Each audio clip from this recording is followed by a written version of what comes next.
Blog Talk Radio. Oh, long time coming, but I know the change gonna come. Oh, yes it will. It's been too hard living, but I'm afraid to die, 'cause I don't know what's up there beyond the sky. It's been a long time coming, but I know the change gonna come. Oh, yes it will. I go. The Women's March against DJ Trump. Millions of women marched throughout the world against the president-elect DJ Trump, or President Trump, whatever you want to call him. In Washington, close to 1 million people marched across the city of D.C., hundreds of thousands across America from Los Angeles to New York, down to New Orleans, up to Minnesota, and points in between. It was truly a historic day, one of the largest marches in the U.S., and one has to note at this point in time that these marches only get bigger. I can recall the marches against the Vietnam War. First started out very small marches similar to the one that the Reverend Dr. Al Sharpton, who set the stage for this on the 14th of January, in the cold rain marching to the King Memorial. The only thing Trump could do was remove a bust of Dr. King. He can remove all the busts of Dr. King he wants from the Oval Office. He can remove civil rights planks off of his website and whatever else he wants to remove. But he has to deal with the facts. The problem with making up the facts is that facts are facts, and the facts will outlive you. And this little selling, P.T. Barnum style, I'll remind DJ Trump that the Barnum and Bailey circus folded up like a $2 suitcase in the rain. Setting the stage for his inaugural, we had to mention this. George Will, the national voice of conservatives, he had an article in the Washington Post on the 20th of January. A most dreadful inaugural address. 20 minutes into his presidency, DJ Trump, who's always claiming to have made or about to make astonishing history, has done so. Living down to expectations, he has delivered the most dreadful inaugural address in history. Kellyanne Conway, Trump's mouthpiece, had promised that the speech would be elegant. This is not the adjective that came to mind as he described American carnage. That was a phrase the likes of which has never hereto been spoken at an inaugural. Oblivious to the moment and the settings, and always remarkable, Trump proved that something despondent can be strangely exhibiting. In what should have been a civil liturgy, setting national unity and confidence, he vindicated his severest critics by serving up reheated campaign rhetoric about rusted-out factories, scattered tombstones across the landscape, campaign and education system producing students deprived of all knowledge. Yes, all. But cheer up, because the carnage will vanish if we follow two simple rules: buy America and hire America. Now, buy American and hire American. Well, the Buy American program was put in by someone that Mr. Trump doesn't like, the AFL-CIO. And as one union member told me, he was buying a car at the time, and this is in the 80s, made in Japan, and he would buy an American car. This is in 1980, late 70s, if they made one. So he drove the French national car, Peugeot. Because in 1981, the inaugural ceremony for a cheerful man from the American West was moved from the Capitol East podium to the West Front. Trump stood facing west down the mall with stately moments celebrating some of those who had made America great. Washington, Jefferson, Lincoln. Looking out towards the fields of the Republic rolled on. Trump, a Gatsby for our time, said, "What truly matters is not which party controls our government, but whether our government is controlled by the people." Well, a dependence on the people, this is what James Madison wrote, is no doubt the primary control on the government. But experience has taught mankind that the necessity of auxiliary precautions. He meant the checks and balances of our constitutional architecture. They are necessary because, as Madison anticipated, and as the nation was reminded Friday, elegant statesmen will not always be at the helm. George Will, a very conservative writer, what we'll present to you is an edited portion of the events on Saturday at the nation's capital in Washington, D.C.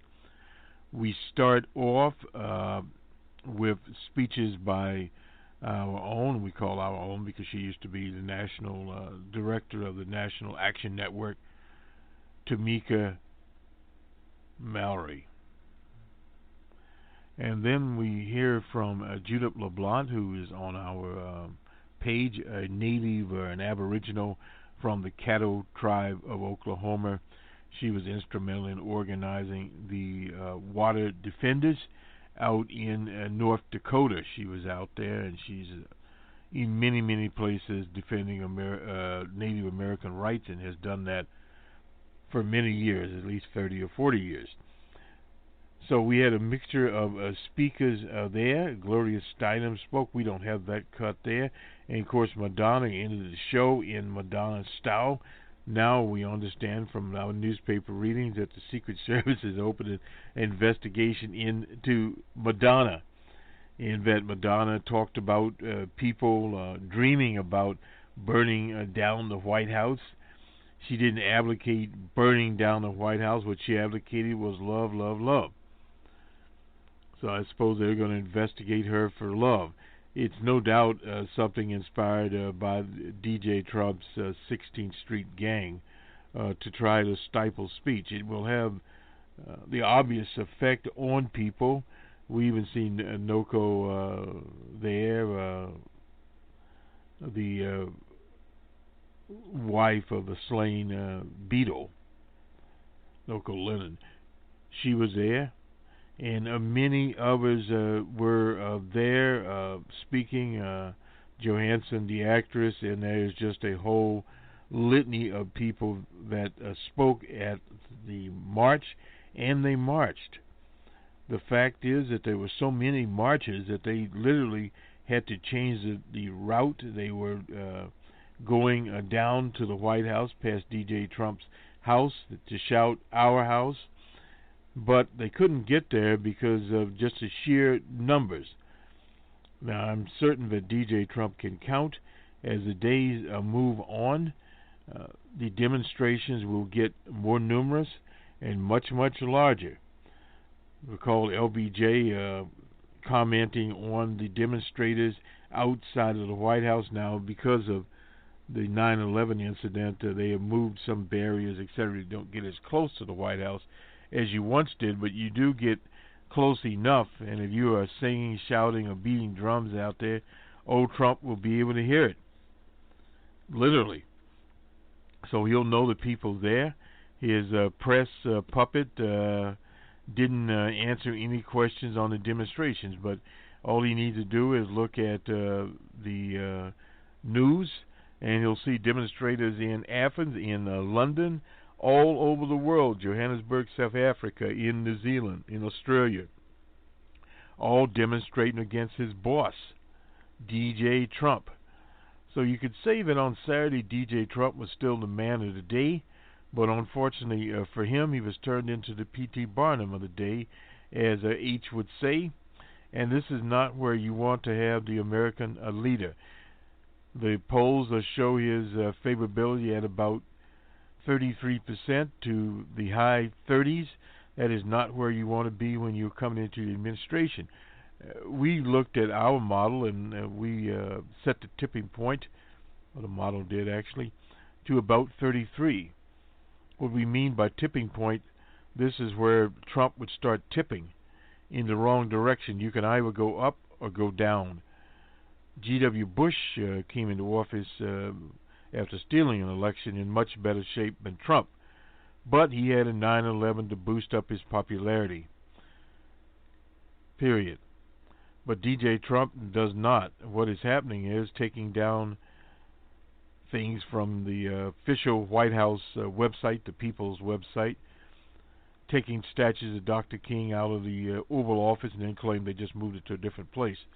But this whole problem between fact and fiction, and this is one thing to remember. They teach political consultants this. You can go with the flippables or with the rhetoric or whatever you want to call it for only so long. The facts start to catch up with you, and as our first producer, O.T. Leo, used to say, free strikes rule, and DJ Trump must remember this. The first time you tell people that, they effectively just nod. The second time, they look at you with suspicion, and the third time, free strikes, you've struck out. And this is what's starting to happen to the DJ Trump propaganda machine. They are striking out more. And what he has to understand is that it's the totality of the quote-unquote, we'll say, bad news or negative news or whatever you want to call it. And then you get to a point that even the quote-unquote, what he calls fake news, has a negative effect on the brand. And that's what it's all about. The brand is going downhill. Michael Moore talked about that when he tore a Washington Post. We have a picture of that down there. So this is what DJ Trump is faced with. He's faced with social media, and no matter what Fox News does to try to patch it up, that is an audience that is there. He has to realize that he won the 3 states by less than 80,000 votes. And in Wisconsin, under Boss Walker, the voting machine was suppressed by over 100,000 votes.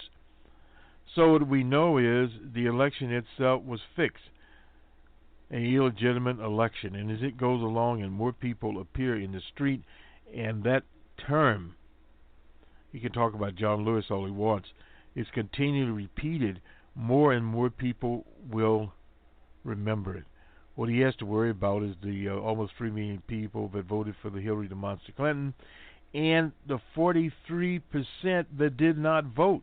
And as those people get organized, you'll have literally from 3 to 10 million people out there actively from Washington, D.C. to Pocatello, Idaho, marching against him, emailing, calling the Congress.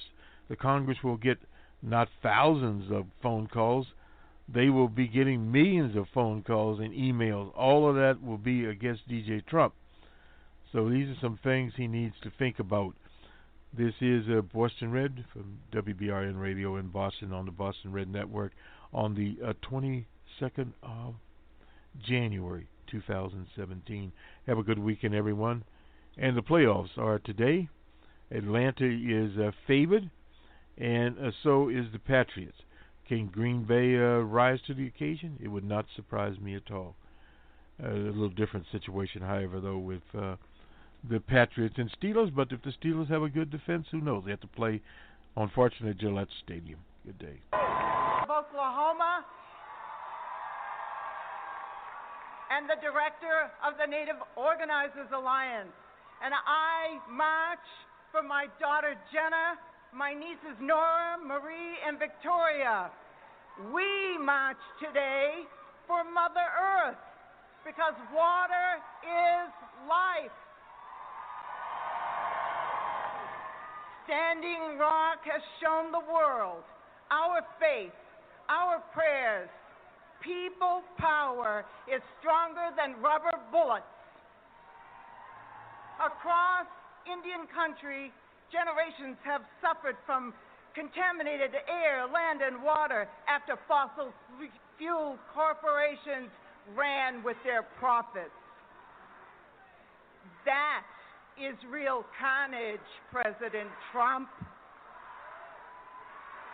President Trump, we heard you're considering all of us who work for you.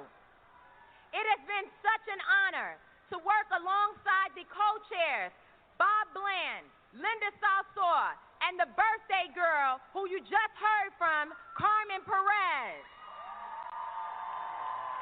Today is not a concert. It is not a parade, and it is not a party. Today is an act of resistance. Now, some of you came here to protest one man. I didn't come here for that. I came here to address those of you who say you are of good conscience. To those of you who experience a feeling of being powerless, disparaged, victimized, antagonized, threatened, and abused. To those of you who for the first time felt the pain that my people have felt since they were brought here with chains shackled on our legs. Today I say to you, welcome to my world. Welcome to our world. I stand here as a black woman, the descendant of slaves. My ancestors literally nursed our slave masters. Through the blood and tears of my people, we built this country.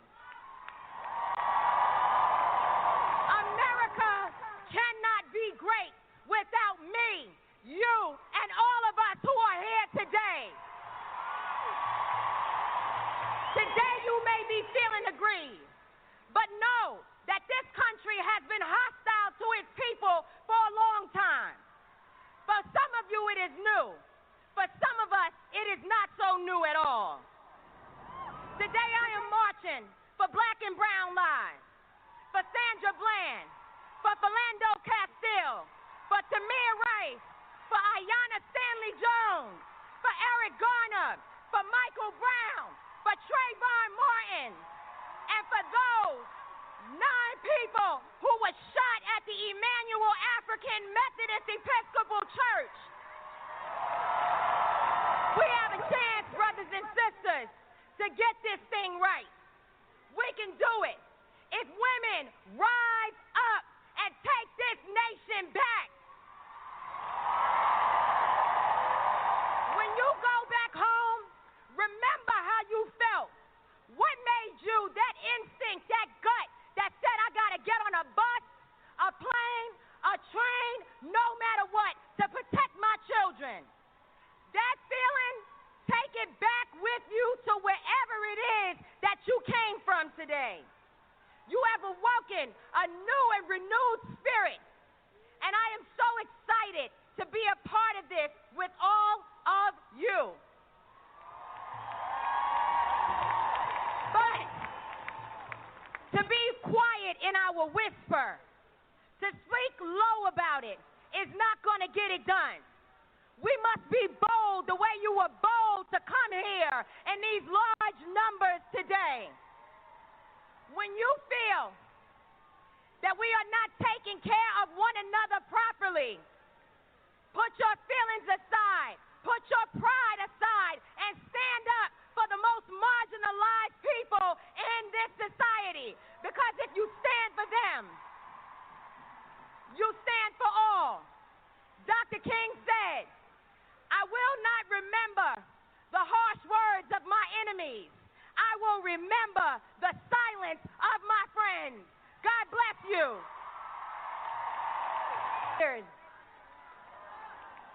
My name is Linda Sarsour, and I am one of the national co-chairs for the Women's March on Washington.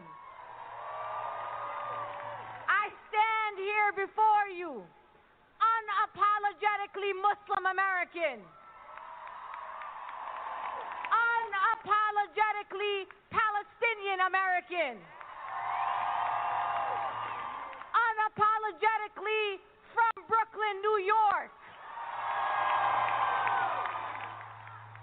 Sisters and brothers, you are what democracy looks like. Sisters and brothers, you are my hope for my community. I will respect the presidency, but I will not respect this president of the United States of America. I will not respect an administration that won an election on the backs of Muslims and black people and undocumented people and Mexicans and people with disabilities and on the backs of women.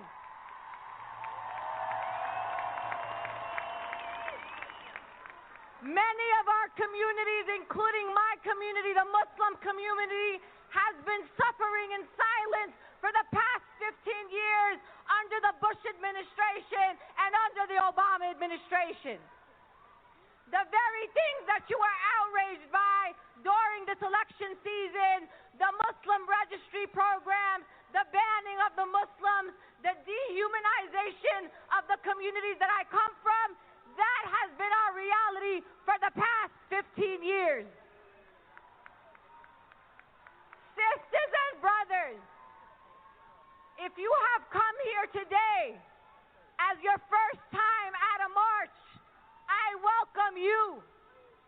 I ask you to stand and continue to keep your voices loud for black women, for Native women, for undocumented women, for our LGBTQIA communities, for people with disabilities. You can count on me, your Palestinian Muslim sister, to keep her voice loud, keep her feet on the street, keep my head held high, because I am not afraid. Sisters and brothers, fear is a choice. We are the majority. We are the conscience of these United States of America. We are this nation's moral compass. If you want to know if you are going the right way, follow women of color, sisters and brothers. We know where we need to go, and we know where justice is, because when we fight for justice, we fight for it for all people, for all our communities.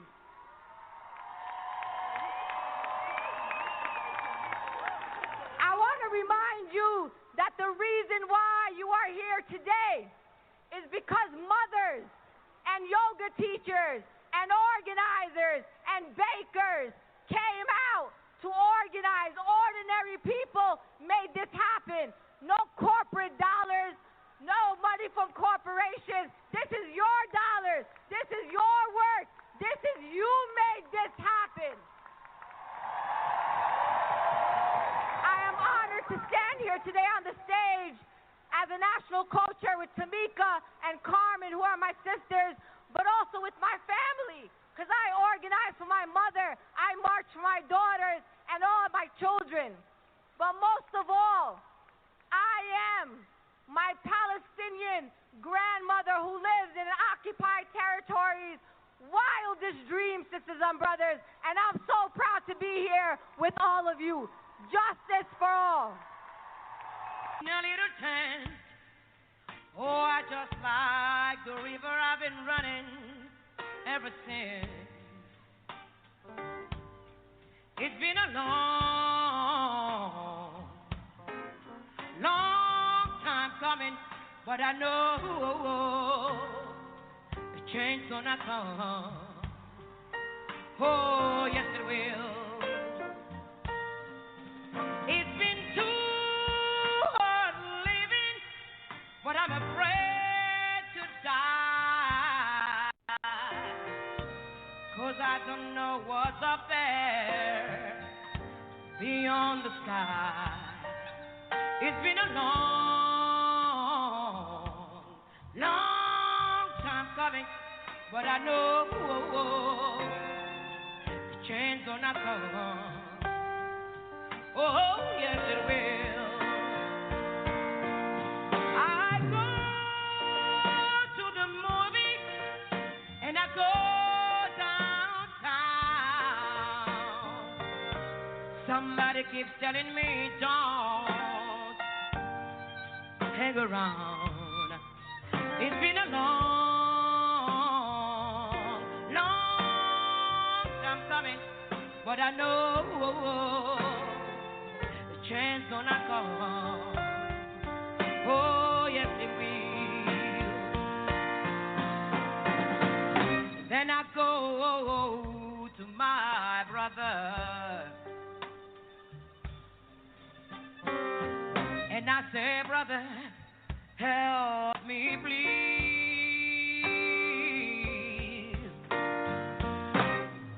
But he winds up knocking me back down on my knees. Oh, very times that I thought I couldn't last for long, but now I think I'm able to carry on. It's been a long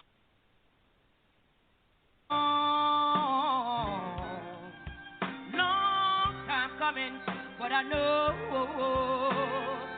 the change gonna come. Oh, yes it will. It's been a long time coming, but I know the change gonna come. Oh, yes it will. It's been a long time coming, but I know the change gonna come. Oh, yes it will.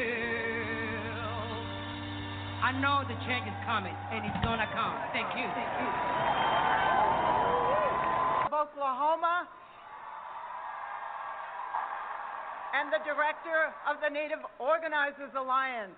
And I march for my daughter Jenna, my nieces Nora, Marie, and Victoria. We march today for Mother Earth, because water is life. Standing Rock has shown the world our faith, our prayers. People power is stronger than rubber bullets. Across Indian country, generations have suffered from contaminated air, land, and water after fossil fuel corporations ran with their profits. That is real carnage, President Trump. President Trump, we heard you're considering privatizing land, Indian land, for oil. You will not steal our land. We've been there before. Today, Native women are here, representing many nations, and we are marching in prayer. We are marching with our ancestors in our hearts. It's a Standing Rock moment. And President Trump, let me break it down for you. A Standing Rock moment means our power is rooted in love for humanity. Our strength is drawn from our ancestors. Our medicine is stronger than rubber bullets or water cannons. standing together, people united. We are who are here today, who are standing with Standing Rock, standing with Flint, Michigan, standing with Oak Flats, standing with immigrants united. Today, indigenous people, water protectors all across the world are saying no to pipelines, no to corporate plunder of sacred sites, no to wars for oil. President Trump, the movement that we're building is driven by faith, by hope, by love and prayers. We will stop the carnage of Mother Earth. Water is sacred. Water is life. Women are life. Thank you. I'm Jessica Gonzalez Rojas from the National Latina Institute for Reproductive Health, and I'm here with my women of color sisters representing reproductive justice at the March for Women.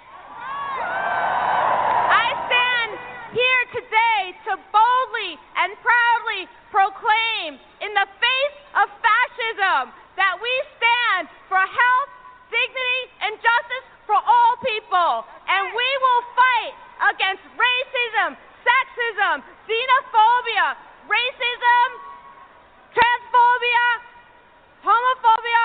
We're going to be fighting this with all our hearts. That's right. This is a hard moment, folks, but we are a resilient community. We are a community who've been fighting. We stand on the shoulders of our ancestors, and we're here and we will resist. That's right. Our community, our Latino community. Aquí estamos y no nos vamos. That's right. So we will continue to fight in the face of this administration and stand up for reproductive health, dignity, and justice. Gracias. Hello, my name is Sanyan, and I'm here representing our Asian American Pacific Islander community marching here with us today.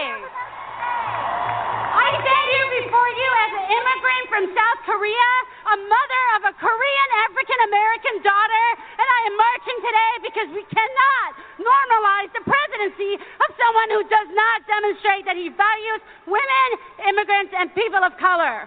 Not only in his speech, but in his action. I will not sit silent while Trump revokes DACA and separates our immigrant families, and I will not sit silent while Trump cuts funding from programs that prevent violence against women. And I will not sit silent while accessible health care is taken away from us.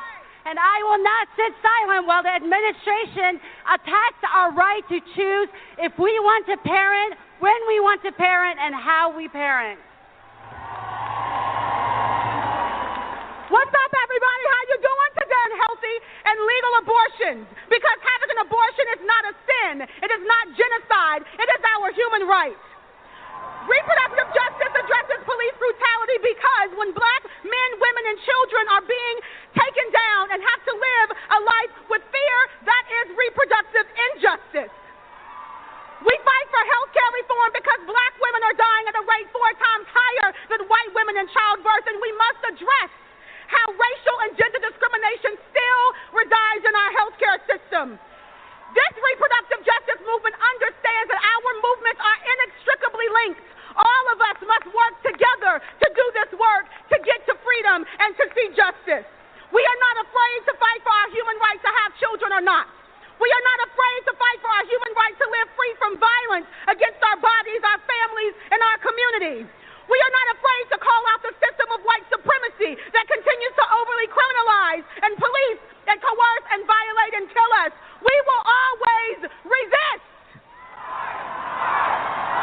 Sister Song celebrates 20 years this year of amplifying the voice and the work of indigenous women and women of color. And this movement wants you. We need you because it will take all of us to get to the other side. So join us in October for our national conference and let's build a movement for justice. Thank you. Speakers left, just a few. After 30 seconds, I'm going to stand with them and cut the microphone off. Are y'all with me? Are y'all with me? 30 seconds. All right, who we got next, y'all? In the name of Allah, most gracious and most merciful, all praise is due to the God Most High. First, I want to tell you, I stand here as an African-American Muslim woman. I stand here on the heels of the Native Americans, the Africans who came before Columbus. I stand here on the heels of Harriet Tubman, Imam Boukman, Noble Drew Ali, Marcus Garvey, Elijah and Clara Muhammad, Martin and Coretta, Malika and Betty, and Wharf Dean Muhammad. There's a teaching in Islam that says the womb of the woman is connected to the throne of God. So when you say truth, God will rain down truth. When you say justice, God will rain down justice. When you say no more, it will be no more. Women, we as Muslim Americans, we stand with you. Never let Islamophobia, fear, let me tell you, let it stand between us. There's nothing radical about Islam unless peace is radical. Nothing radical unless justice is radical. Nothing radical unless solidarity is radical. And there's nothing Islamic about terrorists. We stand with you today for action.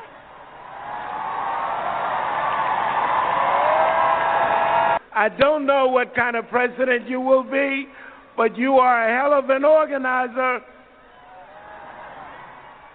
We are here today because this is what America looks like. This is our country, and we are going to be respected. We are here to tell you that you can't divide us, that you can't bring us back to the bad old days. If America is going to be great again, it will be because we united together will fight for our rights.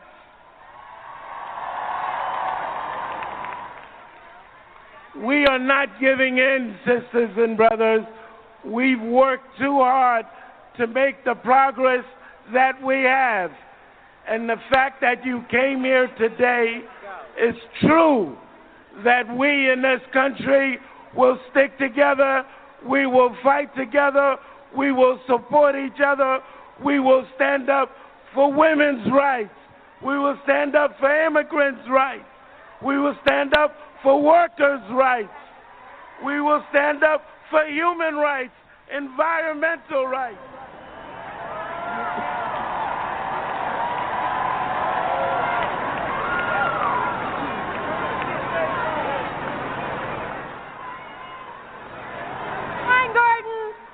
President of the Teachers Union, the ASA. We represent children in America and educators in America and nurses in America and college professors in America. We represent America, as do you in this crowd. So let me ask you, do we want good schools in America? Do we want good jobs in America? Do we want reproductive health in America? Do we want to control our bodies in America? Do we want to fight against Islamophobia, xenophobia, racism, and sexism? If so, we must stand up like you are right now. Will we act against Donald Trump? Will we use our voices? Let's march! Other great Muslims in this country and all of you, the marginalized few. You know, I just want to say something to the non-voter. We have to start voting. I understand there's a lot of apathy and distrust of the government, but we have to learn from civil rights movements from the past, which is how we got the Civil Rights Act of 1964. You know, Barack Obama said something, and he told me to keep it short, so I'm going to keep it short. He said, don't boo, vote. So this is what we got to do. Don't get frustrated, get involved. Don't complain, organize. You know, so many people binge watch television for hours and hours. They're in their telephones. They're on the computer or Facebook for hours, but they won't, and they'll stand up for their sports teams. They know every rule of the NBA and the NFL, but they don't know how local government works. We have to start spending time and being responsible for all humanity and stand up for equal rights. Thank you, and the greetings of peace of all Muslims. Assalamu alaikum.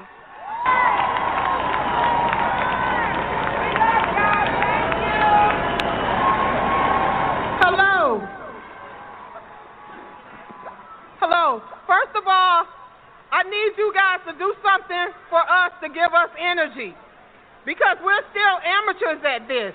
When I say mothers, you say of the movement. Mothers, louder. I want our kids in heaven to hear it. Mothers, one more time. Mothers, hello and welcome. My name is Sabrina Fulton. My son, who's in heaven with these mothers' sons, was Trayvon Martin. I have with me Eric Garner's mother. Wave your hand. Tell me your son. Muhammad Barr, mom. Dontre Hamilton's mom. And Jordan Davis' mom. All our sons are in heaven, and we continue to fight for our children. We will not stop. We understand the movement. We understand what we have to do as women is to stand tall, and we will continue to stand tall. We are stronger together. So let me also say that it does not matter who the president is. We're going to continue to fight. We come too far to turn back now. There's no turning back. And lastly, I just want to say to all of you, continue to support, continue to show up, continue to participate, continue to pray, and women's rights are human rights. Thank you. From a past that is rooted in pain, I rise. I'm a black ocean leaping and wide, welling and swelling I bear in the tide, leaving behind nights of terror and fear. I rise into a daybreak that is wondrously clear. I rise, bringing the gifts that my ancestors gave. I am the dream and the hope of the slave. I rise. Now, I know you've been hearing a lot of talking, and we all have so much to say inside of us. I just want to thank you so much for your courage. Thank you so much for your womanliness. Thank you so much for your strength. Thank you so much. Let us continue to honor all that is beautiful about being feminine. We are mothers. We are caregivers. We are artists. We are activists. We are entrepreneurs. Doctors, leaders of industry and technology. Our potential is unlimited. We rise. We rise. We will not allow our bodies to be owned and controlled by men in government or men anywhere for that matter.